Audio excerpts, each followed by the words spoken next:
জন্মদিনে উইশ করা যাবে কিনা, দয়া করে কোরআন এবং হাদিসের আলোকে উত্তর দিবেন।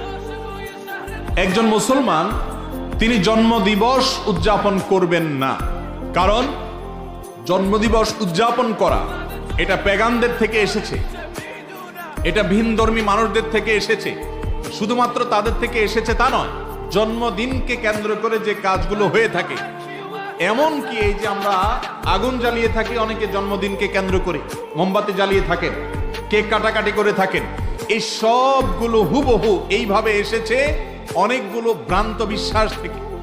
অনলাইনে সার্চ দিলে বিস্তারিত পেয়ে যাবেন এই জন্মদিবসের উৎপত্তি থেকে, কোন বিশ্বাসের ভিত্তিতে, কেনই বা এই মোমবাতি জ্বালানো হয়, কেনই বা কেক কাটা হয়, কেনই বা এই আনুষ্ঠানিকতা হয়, কেনই বা উৎসব করা হয়।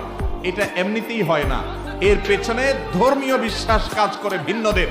একজন মুসলমান কখনো অন্য ধর্মের মানুষের ধর্মীয় বিশ্বাস ধারণ লালন করতে পারেন, অন্তত তাদের সাথে সাদৃশ্য হয় সেজন্য এটাকে তিনি বয়কট করবেন। মুসলমান কখনো অযথা, অহেতুক এবং অযৌক্তিক কাজ করতে পারে না। মুসলমানের প্রত্যেকটা কাজের পিছনে কি থাকবে? যুক্তি থাকবে, কোনো একটা অবশ্যই তার পেছনে যৌক্তিক কারণ কাজ করবে।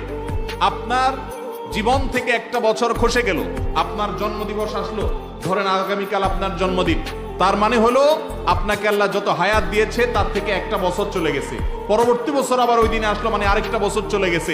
আপনার হায়াত থেকে একটা বছর চলে গেলে এটা কি খুশি হওয়ার কথা না?